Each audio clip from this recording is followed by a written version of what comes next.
अस्सलामुअलैकुम। कराची में एक और मशहूर अदाकारा के साथ लर्ज़ाखेज़ वाक़िया। मरियम नफीस के शोहर को गन पॉइंट पर लूट लिया गया। अदाकारा गुस्से से सीख पा। क्या आप हालात हाज़रा से आगाही हासिल करना चाहते हैं?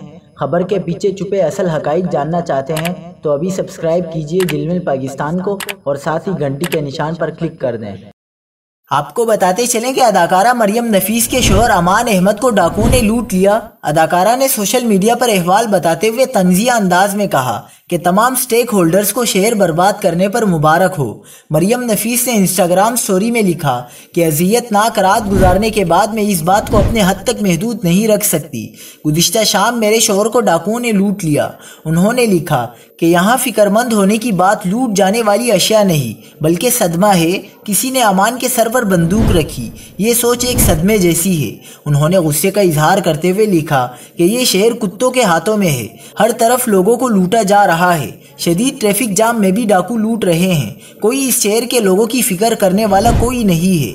ये सब आम हो चुका है। साथ ही मरियम नफीस ने शोहर की खैरियत बताते हुए लिखा कि अल्हम्दुलिल्लाह वो खैरियत से हैं।